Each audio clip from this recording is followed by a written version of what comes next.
ഇവളാണെങ്കിൽ വെയിറ്ററിന് cash offer ചെയ്തിട്ട് dinner കഴിക്കാൻ വേണ്ടി വിളിക്കും. പക്ഷേ അവൻ ഒഴിവാകുമ്പോൾ ഉടനെ അവൾ അവൻ്റെ മാനേജർക്ക് ക്യാഷ് കൊടുത്തിട്ട് അവനെ കൊണ്ട് സമ്മതിപ്പിക്കും.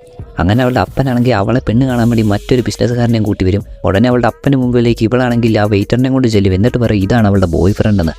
അങ്ങനെ അവളുടെ അപ്പനും അവളുടെ അപ്പൻ്റെ കൂടെ വന്നവൻ ഇത് കേട്ട് ഞെട്ടും. അവളുടെ അപ്പനാണെങ്കിൽ ഇവനെ കാണുമ്പോൾ ഭയങ്കര ഡൗട്ട് പിടിക്കും. അങ്ങനെ അവർ ഭക്ഷണം കഴിക്കുന്നതിന് തൊട്ട് മുമ്പായിട്ട് വെയിറ്റർ അവളെ മാറ്റി നിർത്തി ചോദിക്കും എന്തൊക്കെ ഇവിടെ നടക്കുന്നതെന്ന് ചോദിക്കും. അപ്പോൾ അവൾ പറയും അവളുടെ കല്യാണാലോചനയാണ്, എങ്ങനെയും മുടക്കാനൊന്ന് സഹായിക്കാൻ പറയും. പിന്നെ വെയിറ്റർ ഒന്നും നോക്കത്തില്ല, ആ കിട്ടിയ അവസരം പോലെ അങ്ങ് മുതലാക്കിയെടുക്കും. പിന്നീടാണ് അവളുടെ അപ്പനാണെങ്കിൽ ബാത്റൂമിൽ പോകുമ്പോഴത്തേക്കിനും അവളെ വെയിറ്ററുടെ ഫോട്ടോ അതേ വെച്ചേക്കുന്നത്.